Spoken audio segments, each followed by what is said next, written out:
Hi hello ನಮಸ್ಕಾರ. ನಾನು ಸತೀಶ್ ದೊಡ್ಡಮನೆ.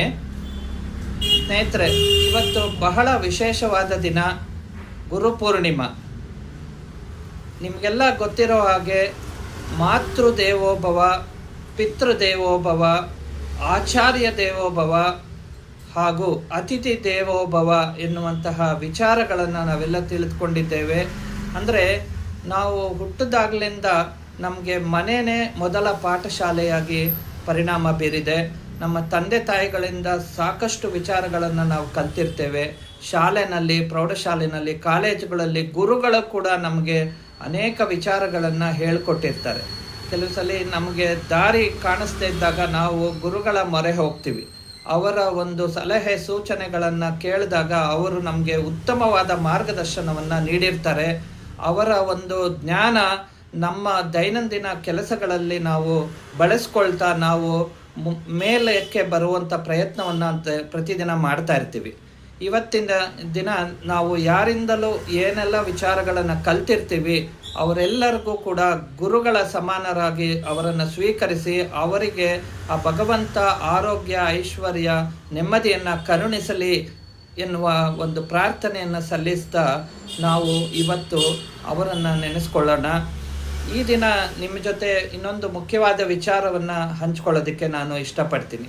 ಅದೇನಪ್ಪ ಅಂದರೆ, ನಾವು ನಮ್ಮ ಬದುಕಿನಲ್ಲಿ ಹರಿಯುವ ನದಿಯ ಹಾಗೆ ನಮ್ಮ ವ್ಯಕ್ತಿತ್ವವನ್ನು ರೂಪಿಸ್ಕೊಳ್ಬೇಕಾಗುತ್ತೆ. ಹರಿಯುವ ನದಿ ಮೇಲಿಂದ ಬರ್ತಾ ಬರ್ತಾ ದಾರಿನಲ್ಲಿ ಯಾವುದೇ ಬಂಡೆಕಲ್ಲು ಸಿಕ್ಕಿದ್ರೂ ಸಹ ಮರ ಗಿಡಗಳು, ಹಳ್ಳ ಕೊಳ್ಳಗಳನ್ನು ದಾಟಿ ಒಂದು ಸಮುದ್ರವನ್ನು ಸೇರುತ್ತೆ. ಅದು ಎಲ್ಲೂ ಕೂಡ ನಿಲ್ಲೋದಿಲ್ಲ, ಸರಾಗವಾಗಿ ಹರಿತಾನೇ ಬರುತ್ತೆ. ಮತ್ತು ಪ್ರತಿಯೊಂದು ಜಾಗದಲ್ಲೂ ಅದು ಹರಿಯುವ ಕಡೆಯೆಲ್ಲ ಭೂಮಿಯ ಫಲವತ್ತತೆಯನ್ನು ಹೆಚ್ಚಿಸಿ ಗಿಡ ಮರಗಳು ಬೆಳೆಯೋದಕ್ಕೂ ಕೂಡ ಸಹಾಯ ಆಗುತ್ತೆ. ಅನೇಕ ಜನರಿಗೆ ಕುಡಿಯಲು ನೀರುಗಳನ್ನು ಒದಗಿಸುತ್ತೆ. ಪ್ರಾಣಿ ಪಕ್ಷಿಗಳಿಗೂ ಕೂಡ ನೀರನ್ನು ಒದಗಿಸುತ್ತೆ. ಒಟ್ಟಿನಲ್ಲಿ ಅದು ತನ್ನ ಕೆಲಸವನ್ನು ತಾನು ಮಾಡ್ತಾ ಮುಂದೊಂದು ದಿನ ಸಮುದ್ರವನ್ನು ಸೇರುತ್ತೆ. ಹಾಗೆ ನಾವು ಕೂಡ ನಮ್ಮ ಬದುಕಿನಲ್ಲಿ ಹಾದಿಯುದ್ದಕ್ಕೂ ಅನೇಕ ಅಡೆತಡೆಗಳು ಬಂದರೂ ಸಹ ಯಾವುದೇ ರೀತಿ ಟೀಕೆ, ಅವಮಾನಗಳಿಗೆ ನಾವು ಕುಗ್ಗದೆ ಅವುಗಳನ್ನು ಒಂದು ಸವಾಲಾಗಿ ಸ್ವೀಕರಿಸಿ ನಮ್ಮ ಭವಿಷ್ಯವನ್ನು ನಾವು ರೂಪಿಸ್ಕೊಳ್ಬೇಕಾಗುತ್ತೆ.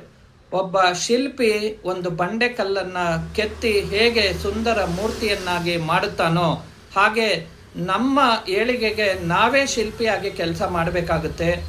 ಅನೇಕ ವಿಚಾರಗಳನ್ನು ಇತರರಿಂದ ಕಲಿತು ನಮ್ಮ ತಪ್ಪುಗಳನ್ನು ತಿದ್ದುಕೊಂಡು ನಾವು ಮುನ್ನಡೆದಾಗ ಮಾತ್ರ ಒಂದು ಯಶಸ್ಸನ್ನು ಮುಟ್ಟೋದಕ್ಕೆ ಸಾಧ್ಯ ಆಗುತ್ತೆ. ಅದರಿಂದ ಇವತ್ತಿನ ದಿನ ಗುರುಪೂರ್ಣಿಮೆ, ಎಲ್ಲರೂ ಕೂಡ ನಿಮ್ಮ ಗುರುಗಳಿಗೆ ವಂದಿಸ್ತಾ ನಿಮ್ಮ ಒಂದು ಪ್ರಾರ್ಥನೆಯನ್ನು ಸಲ್ಲಿಸಿ ಅಂತ ಹೇಳ್ತಾ ನನ್ನ ಮಾತನ್ನು ಮುಗಿಸ್ತಾ ಇದ್ದೀನಿ. ನಿಮಗೆಲ್ರಿಗೂ ಕೂಡ ಒಳ್ಳೆಯದಾಗಲಿ.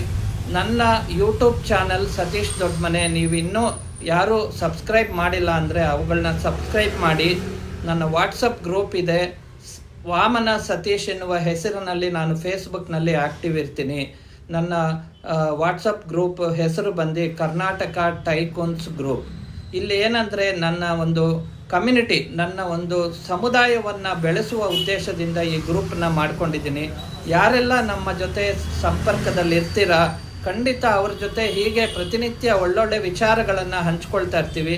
ಮತ್ತು ನೀವು ಕೂಡ ನಿಮ್ಮ ಒಂದು ಮನಸ್ಸಿನ ಭಾವನೆಗಳನ್ನು ಹಂಚ್ಕೊಳ್ಳೋದಕ್ಕೆ ಅದು ಒಂದು ಸುಂದರ ವೇದಿಕೆಯಾಗಿ ಬಳಸ್ಕೊಳ್ಬೋದು.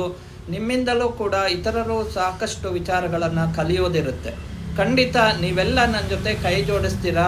ನಾವೆಲ್ಲ ಒಟ್ಟಿಗೆ ಕಲಿಯೋಣ ಮತ್ತು ಇತರರಿಗೂ ಕಲಿಸೋಣ, ಒಟ್ಟಿಗೆ ಬೆಳೆಯೋಣ ಎನ್ನುವ ಮಾತನ್ನು ಹೇಳಿ ನನ್ನ ಮಾತನ್ನು ಮುಗಿಸ್ತೀನಿ. ಧನ್ಯವಾದಗಳು. ಎಲ್ಲರಿಗೂ ಶುಭವಾಗಲಿ.